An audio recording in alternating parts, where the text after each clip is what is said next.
Salut tout le monde. Alors aujourd'hui, je vais essayer de faire une vidéo avec un outil de capture différent parce que c'est un jeu qu'OBS n'arrive pas à capturer correctement et Loilo pas plus d'ailleurs. Donc j'essaie d'utiliser XSplit aujourd'hui. Donc on va voir ce que vaut la qualité du bousin. Donc le jeu que je vais vous proposer, c'est un jeu qui en anglais s'appelle Thief 2. Et ça a été astucieusement et judicieusement traduit en français par Dark Project, parce qu'effectivement Dark Project ça fait plus français que Thief, tout le monde le sait. Alors qu'est-ce que c'est que ce jeu Thief 2? C'est un jeu d'infiltration qui est sorti en 2000. Là je vais jouer non pas la version disponible sur Steam, parce que je trouve qu'elle est complètement naze. Mais j'ai encore la version CD de l'époque. Et donc je vais jouer avec la version CD. Pourquoi? Principalement deux raisons. Raison numéro 1, la version Steam n'existe pas en VF. Vous aurez que la VO. Et ensuite, alors que là vous voyez c'est en VF, c'est traduit. Et la version Steam, vous êtes bloqué au niveau résolution à 480 par 640 ou à 800 par 600. Vous n'avez rien de plus que ça en termes de résolution. Et c'est un peu naze. Là, je vais jouer. La résolution, c'est combien 1920 par 1081. Vous voyez tout de suite, on n'est pas du tout sur la même résolution. Donc dans ce jeu, vous allez interpréter Gareth, un maître voleur. Et Gareth va devoir accomplir toutes sortes de missions, de quêtes, tout ce que vous voulez.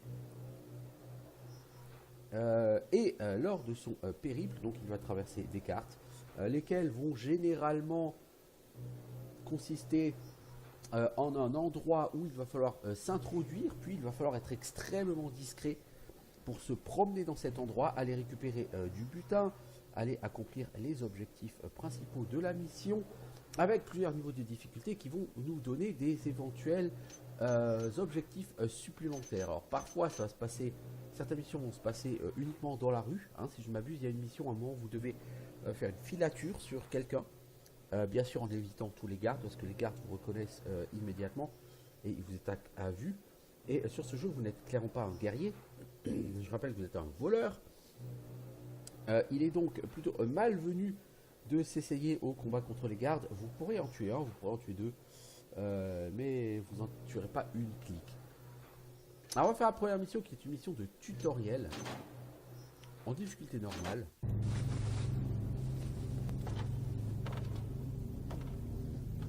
Donc le jeu commence toujours avec une petite citation, des extraits, soit des chroniques de l'âge de métal, soit des écrits de Caras. Vous verrez Caras. J'abhorre le sentimentalisme et n'ai qu'une seule crainte, que la police me tombe sur la tête. Seul compte l'argent.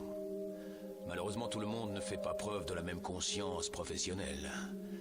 Un de mes anciens associés, Basso, souhaite épouser la femme de chambre de Dame Rumford, Guenièvre, l'épouser et avoir beaucoup d'enfants. Pauvre Basso. Dame Rumford a d'autres idées. Ce mariage rendrait caduc le contrat de Guenièvre. Alors Dame Rumford la garde enfermée dans sa demeure comme un bien précieux.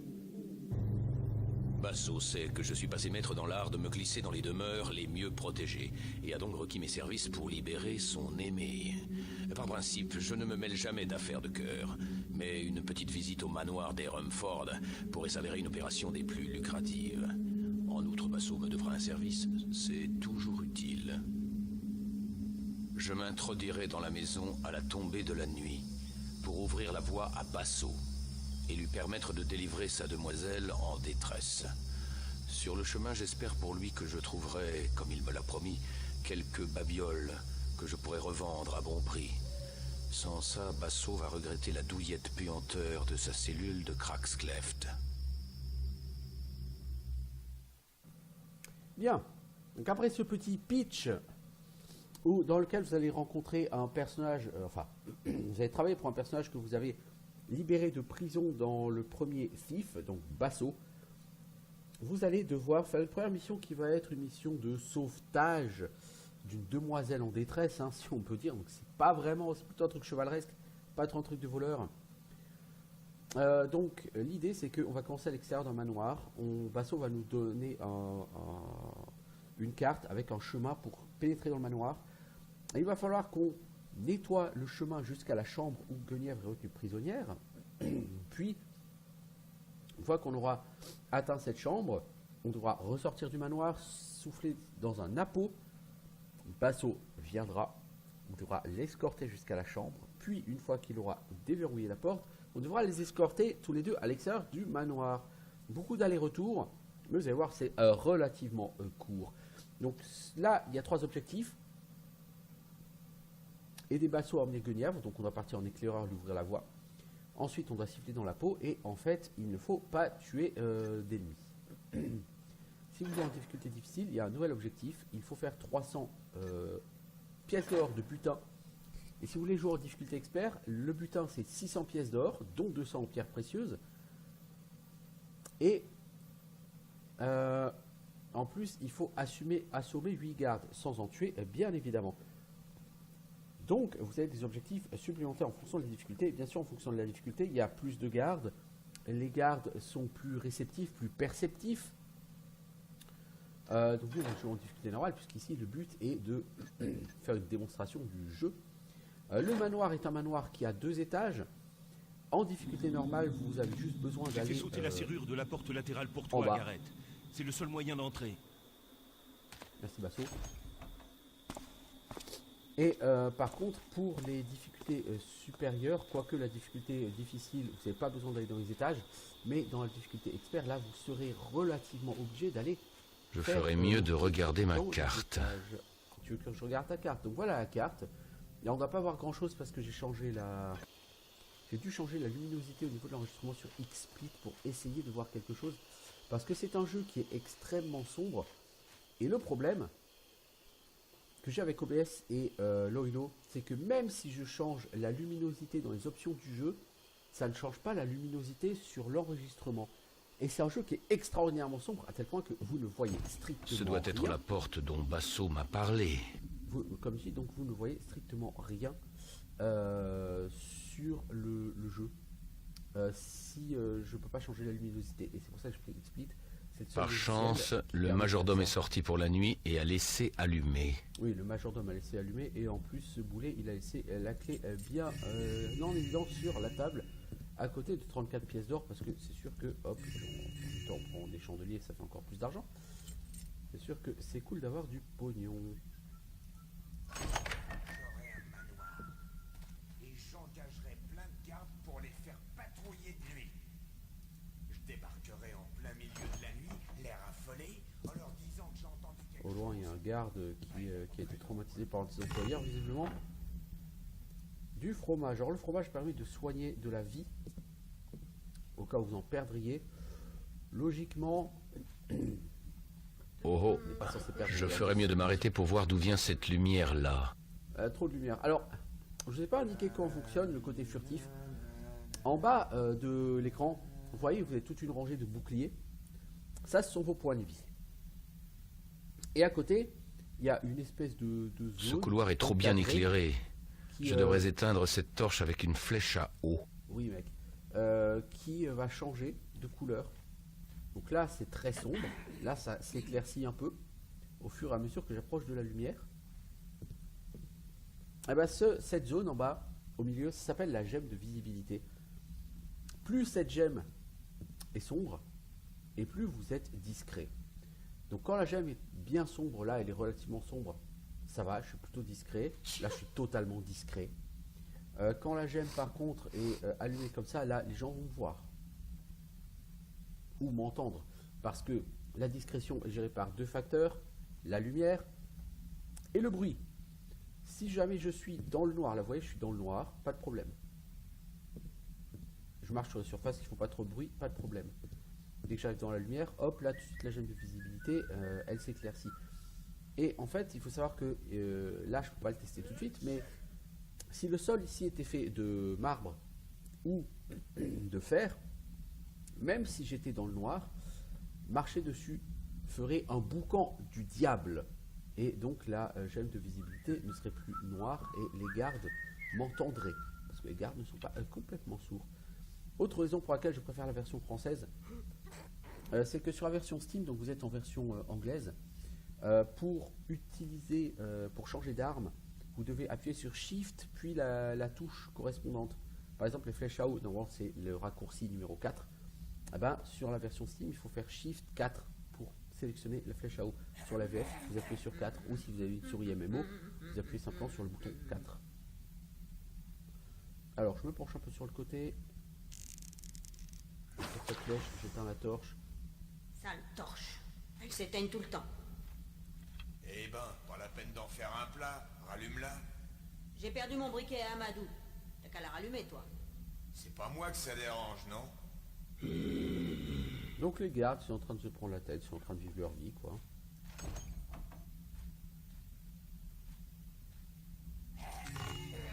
Hop. Donc là, je pourrais éteindre cette lumière.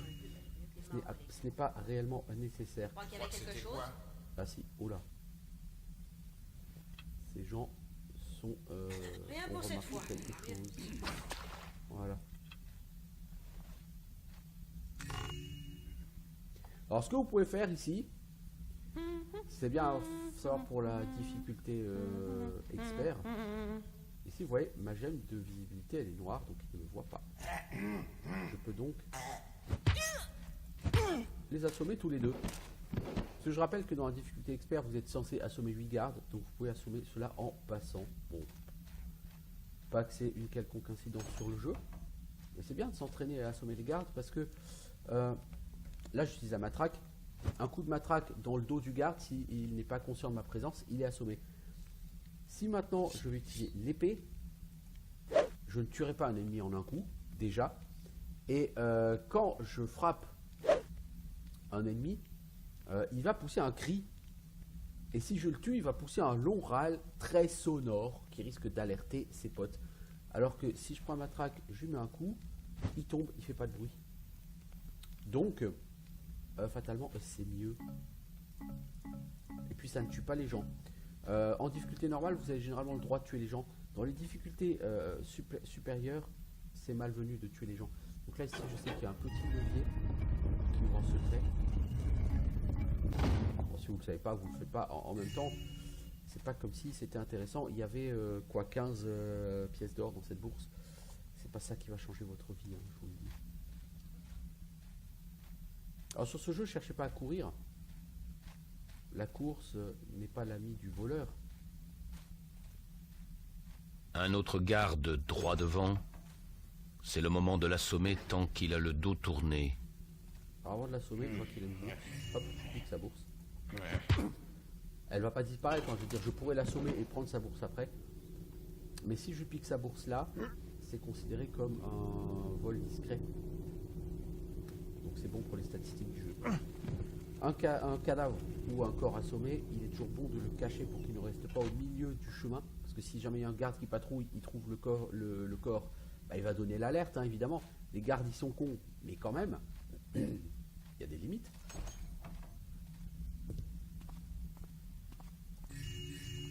Voilà, je sais que ça vaut de l'or. J'ai 179 or. Logiquement, vous pouvez atteindre les 300 sans avoir à aller faire le guignol dans les étages. Voilà.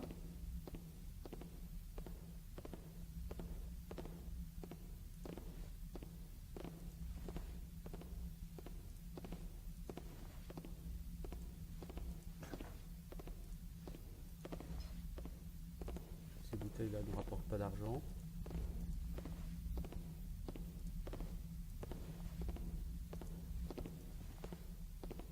Faites attention par contre quand vous prenez un objet qui n'a pas de valeur, vous êtes obligé de vous en délester et donc il faut le jeter par terre.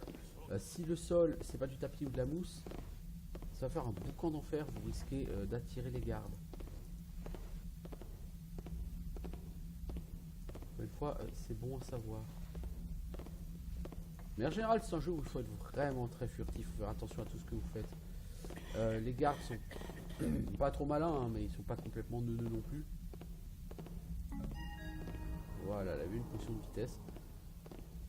Planqué là-dedans. Pas que j'en ai besoin, mais si jamais je me fais capter par un garde et que j'ai besoin de faire un peu de course, je pourrais. Cette assiette là, elle est jaune, c'est qu'elle vaut quelque chose. Les autres assiettes sont grises, c'est que c'est juste du fer. Et là, il y a un petit truc sympa à faire ici, dans le monte-charge.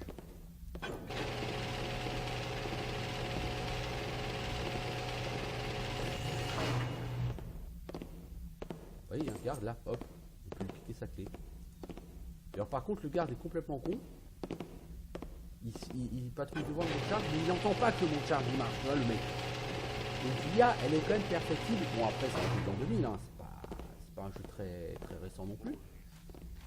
Mais globalement, même si l'IA est perfectible, elle n'est pas si mauvaise que ça. Et les gardes vont quand même avoir de bonnes occasions, de bonnes opportunités de vous capter. Donc là, je suis ici dans la cuisine. Donc je suis toujours la carte sur laquelle vous devez vraiment rien voir là. Parce que je suis obligé de mettre la luminosité au maximum. Cette torche, on va l'éteindre. Pourquoi? Parce qu'on va avoir besoin d'atteindre la porte qui est là de l'autre côté. Et ici, dans ce couloir, il y a un garde qui patrouille.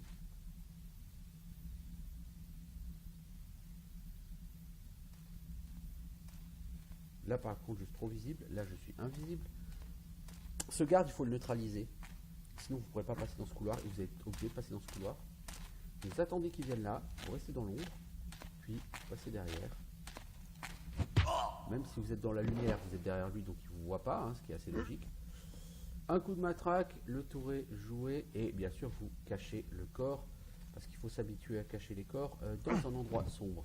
Alors même si l'endroit est sombre, hein, s'il y avait un garde ici qui patrouillait et que le garde passe à côté de celui-ci, il verrait le corps et il donnerait l'alarme, hein, il sonnerait l'alarme, donc il faut toujours faire très attention. Alors là, je vais juste visiter des salles qui ne sont pas nécessaires. Je crois pas qu'il y ait grand chose d'ailleurs à trouver, mais si on ne cherche pas, on ne trouvera pas.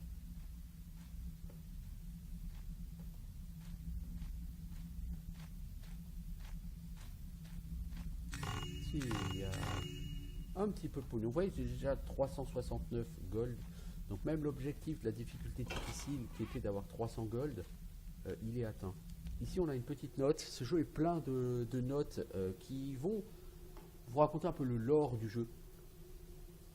Par moments, les jours heureux où le crime faisait la loi, comme le dit si bien le shérif, me manquent. Rien n'a changé puisque nous vivons toujours dans la peur. Avant, nous perdions une bourse, tout au plus. Nous risquons à présent de nous faire emprisonner pour avoir été au mauvais endroit au mauvais moment. J'aimerais pouvoir revenir en arrière, maudit soit le shérif et ses hommes demain.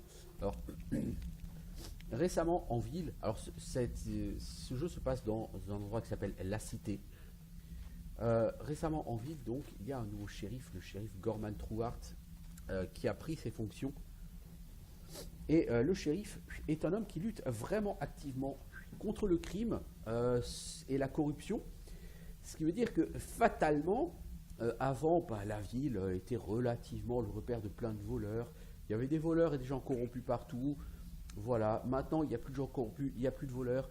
Mais les gardes sont un peu trop zélés et peuvent causer des problèmes à des gens qui pourtant ne le méritent pas, mais qui se retrouvent, comme le disait la lettre, au mauvais endroit, au mauvais moment.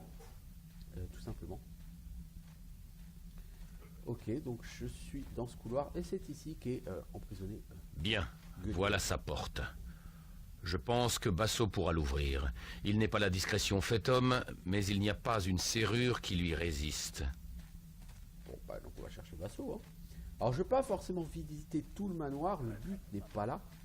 Le but est déjà de faire un premier épisode pour montrer le gameplay. Ouais, le gameplay il est très simple hein, sur ce jeu, mais en même temps il va falloir faire très attention à ce que vous faites. Par exemple, là vous voyez dans la cuisine, bon ça va, je fais encore pas trop de bruit. On a globalement que des surfaces pas très bruyantes. Bon, en même temps, comme j'ai neutralisé les gardes là-bas, il y a un seul garde que j'ai pas neutralisé. C'est celui qui est dans la petite guérite ici, mais celui-là tu peux pas l'assommer, pas à ma connaissance en tout cas. Donc je vais pas essayer de le neutraliser. Donc il y a d'autres étages dans ce manoir qui ne sont pas obligatoires là encore, en difficulté normale. Et vous pouvez y aller, vous pouvez voler de l'or, vous pouvez assommer des gardes. Quel est l'intérêt de voler de l'or? C'est qu'en fait, à la fin de votre mission, vous allez embrayer sur une prochaine mission. Et au début de votre prochaine mission, avant que la mission commence, systématiquement, au début de chaque mission, vous avez un écran de commerce. Vous pouvez acheter de l'équipement pour votre prochaine mission. C'est-à-dire que vous commencez avec une certaine quantité d'équipement, les flèches larges, les flèches à eau, épées, gourdins, potions diverses, voilà. Mais vous pouvez quand même acheter de l'équipement supplémentaire. Et en particulier pour la deuxième mission, vous commencez, si je ne dis pas de bêtises, avec 3 flèches à eau. Ce qui est bien peu sur ce jeu, puisque les flèches à eau vont être votre meilleur ami. Ça vous permet d'éteindre les torches, hein, comme je l'ai fait ici à plusieurs reprises. Et vous pouvez acheter 5 flèches à eau. Chaque flèche à eau coûte, si je ne dis pas de conneries, à 50 pièces d'or. Alors, ces pièces d'or, elles sortent d'où? C'est votre butin en fait. L'or dont vous disposez pour acheter de l'équipement supplémentaire lors de votre prochaine mission, ce sera le butin que vous faites dans cette mission. Donc si ici je fais 300 de butin, au début de la prochaine mission, lorsque je serai sur l'écran d'achat, je pourrai acheter pour 300 or d'équipement supplémentaire. Si maintenant j'ai fait 600 or de butin, la prochaine mission, je pourrai débuter avec 600 or de butin. Enfin, je veux dire, j'aurai mes 600 or de butin, je pourrais acheter avec mes 600 or de butin. Donc, c'est l'idée. Mais la prochaine mission elle-même ne requiert pas d'avoir vraiment beaucoup plus que 250 ou 300 or. Pour un peu de confort, vous pouvez acheter une flèche à mousse pour 125 pièces d'or supplémentaires. Donc, avoir 425 or, ça peut être utile. Mais en dehors de ça, non, il n'y a pas vraiment de raison d'aller chercher plus. C'est plus pour le côté achiever, quoi. Je veux réussir à faire le maximum et à tirer le maximum du jeu. Alors à ce moment-là, effectivement, si c'est ce que vous aimez, allez au bout des choses. Oui, jouer en difficulté plus élevée et aller essayer de chercher tout le butin disponible. Et Basso, tu peux avancer, le garde n'est plus là. Basso, il a furieusement tendance ces temps-ci à s'arrêter régulièrement sur le parcours. Donc ouais, là, il y a un garde là juste devant. Je vais pas m'amuser à essayer de passer devant ou à essayer de l'assommer, hein. Il va me voir si j'essaie de le faire. C'est pour ça qu'on fait tout le tour par la cuisine, par ce petit couloir où il y avait un garde. Juste là, le garde. On le voit vaguement là. On le voit pas vraiment. Mais là, on est à côté, il se rend compte de rien, le garde. Hein. Je veux dire, il s'est pas rendu compte que son pote il s'est fait assommer, qu'il est plus là. Tu vois. Le garde qui patrouille ici, il a disparu. Lui, il se rend compte de rien. C'est pas grave. Basso! Chut, suis-moi. Allez, filez. On va juste regarder s'il n'y a rien dans... Il y a quand même une clé hein, pour les étages supérieurs.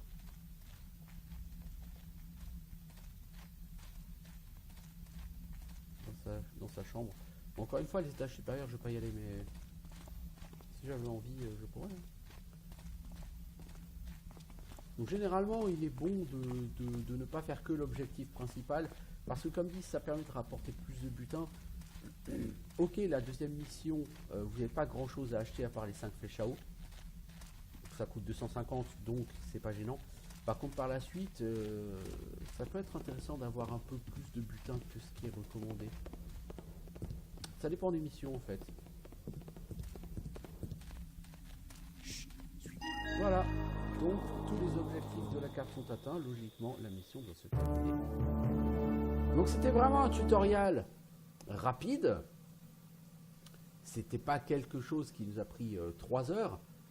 Voyez, donc on a bien validé. Basso et Guenièvre s'échappent. Basso a été appelé avec la peau. Ne faites aucune victime. Et ici, en cliquant sur Prestige, vous voyez les objectifs qui étaient atteignables.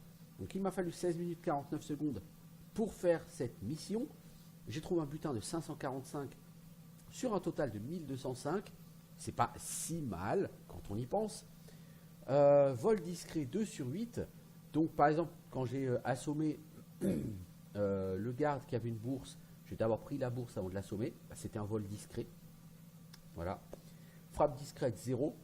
frappe discrète, bah, c'est par exemple, vous prenez votre arc et si vous êtes discret et que vous faites un headshot sur l'ennemi, vous pouvez le one-shot. C'est pas mon objectif de tuer les gardes. KO 4, donc j'ai vraiment fait 4 frappes à la matraque. Dégâts causés 4, oui, parce qu'un coup de matraque ça fait 1 point de dégâts. Donc vous pouvez littéralement tuer des gens à coup de matraque, hein. Ça va être très long, c'est pas recommandé. Dégâts pris 0, potion de santé 0, innocent tué aucun, autre mort 0. Secret découvert 2 sur 3, donc il me semble qu'il y avait encore un secret à l'étage, si je dis pas de conneries. Comme je n'y suis pas allé, bah, j'ai récupéré au moins 2 secrets qui étaient directement sur le chemin où peu s'en faut. Bien. On va donc continuer. Moi je vais arrêter cet épisode-ci parce que le but c'est juste de faire un premier épisode sur ce jeu. Et j'essaierai de faire un épisode par quête. Alors ce sera pas forcément facile vers la Le fin. shérif Gorman Truhart a atteint son but. Les affaires n'ont jamais été aussi mauvaises. Il a fait beaucoup de tort à la profession, chassant inlassablement ceux qu'il appelle les proscrits. Je fais tout pour éviter d'attirer son attention. Mais mon propriétaire m'a récemment rappelé que ma pension restait impayée. Il me faut donc m'abaisser à un vulgaire cambriolage pour renflouer ma bourse. Les entrepôts près des quais devraient payer mes menus frais. Outre le fret maritime, je peux compter sur les marchandises de contrebande. Il s'agit d'un petit réseau mal organisé, peu de gardes, un endroit obscur et de nombreuses ouvertures. Un jeu d'enfant. Et un jeu d'argent. Peut-être me restera-t-il quelque chose après avoir payé ma pension. Il y a peu de temps encore, j'envisageais de vivre de mes rentes. Aujourd'hui, en fait de rente, je n'ai que des dettes. Je ne peux imaginer être contraint à m'adonner de nouveau au vol à la tire. Et ouais, mon pote, t'as beau être un maître voleur, tu as beau avoir fait plein de choses sur le premier FIF, avoir combattu les zombies, vers plein de choses comme ça, bah, tu vas quand même devoir faire un vulgaire vol à la tire. Donc la deuxième mission, c'est une de mes préférées sur le jeu. Ça va être sur les docks. Donc il y a plusieurs entrepôts sur les docks. Vous allez donc devoir apprendre donc à ouvrir les entrepôts. Vous allez devoir aller chercher une clé qui permet d'accéder au mécanisme pour ouvrir les entrepôts. Donc cette clé, c'est celle qui va être dans le bureau du personnel administratif. Donc il va falloir aller dans ce bureau. Ensuite, vous récupérez la clé. Vous pouvez donc maintenant ouvrir les docks, enfin les entrepôts. Donc il va falloir faire une razzia des entrepôts pour avoir 500 pièces d'or de butin. Et une fois qu'on a le butin, on doit repartir par là où on est rentré. Parfois, et non, ce sera le cas sur cette quête, il y aura des objectifs supplémentaires qui vont apparaître au fur et à mesure du jeu, au fur et à mesure que vous allez découvrir des choses, que ce soit des notes, des livres, au fur et à mesure que vous allez entendre des personnages ou que des événements vont se produire. Les difficultés supérieures, alors ça fait que vous allez devoir agir. Donc là, par exemple, retrouver des étiquettes et les coller sur des marchandises de l'entrepôt de Gilver. Et le butin passe à 650 et en difficulté maximale, expert, le butin est de 850 et vous ne devez tuer personne, etc. bien sûr. Donc vous voyez, il n'y a pas tellement de butin parce qu'en difficulté normale, on vous demande 500. En expert, on vous demande 850. Il n'y a pas tellement d'écart entre les deux. Ce qui veut dire qu'il y a une quantité de butin qui ne doit pas être tellement importante sur cette mission. Je ne saurais vous dire là tout de suite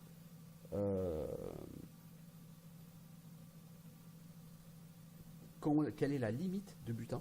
Peu importe, ce que je vais faire, c'est juste que je vais continuer. Et je vais donc vous montrer. C'est pour ça en fait que j'ai pas arrêté avant. Je vais juste vous montrer sur la première vidéo donc comment se passe une nouvelle mission. À chaque fois que vous finissez une mission, vous recommencez une mission. Et au moment où vous commencez la mission, vous commencez d'abord par avoir l'écran de commerce. Et donc vous voyez l'argent, j'ai 545. Bah, ça correspond effectivement au butin que j'ai eu sur la première mission. Avec ça, je peux m'acheter des choses. Les flèches à eau, c'est juste obligatoire. Tu en as 3 pour commencer, c'est honteux. Il faut absolument s'acheter ces flèches à eau là. Après, le papyrus est censé te donner des conseils sur la mission. Honnêtement, ces conseils ils sont à chier. Tu n'as jamais vraiment besoin de les avoir. Les flèches à tête large, c'est utile pour tuer des gens ou blesser des gens. Ça n'est pas ce que je vais chercher. En plus, j'en ai déjà 35, c'est plus qu'il en faut. Potion d'invisibilité, tu n'en as normalement pas vraiment besoin. Là, j'en ai une. C'est vraiment pas nécessaire d'en avoir d'autres. Potion parachute, c'est pour ne pas subir de dégâts quand tu tombes. Là encore, généralement, tu n'en as pas besoin. Donc là, en plus, tu en as 2 de départ, c'est pas nécessaire. Les torches artificielles, j'en ai 5 et de toute façon, je m'en sers pas vraiment. Parce que les torches, en général, sur ce jeu, bah, tu veux les éteindre, pas en les allumer. Les flèches à mousse, ça c'est utile, ça permet de recouvrir le sol d'un tapis de mousse. Donc par exemple, imaginons que tu veux marcher sur un balcon, mais ce balcon il est en fer. Bah, si tu marches dessus, tu vas faire un boucan en fer, tous les gardes aux alentours vont être attirés. Et alors que si tu tires une flèche à mousse par terre, ça va créer un tapis de mousse au sol. Et tant que tu restes sur le tapis de mousse, eh ben, tu fais pas de bruit. Donc ça peut être vraiment utile. À côté, on a les potions de guérison. J'en ai une et de toute façon, je compte pas me battre. Donc, j'en ai pas besoin. Grenade éblouissante, c'est pour fuir quand vous faites capter. Là encore, je compte pas me faire capter, je compte pas avoir besoin de fuir. Donc, je peux en prendre. Donc, par contre, la flèche à mousse, ça peut être utile. Je vais la prendre. Vous voyez, il me reste 170 pièces d'or. Donc, comme dit, le butin avec 300 or, vous achetez 5 flèches à eau et ça suffit. Je veux dire, la flèche à mousse, il y a peu de chances pour que je l'utilise. On ne sait jamais, ça peut être utile.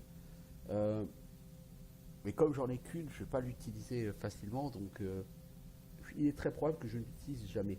Bon, on va quand même essayer. Et du coup, qu'est-ce que ça veut dire? Bah, ça veut dire que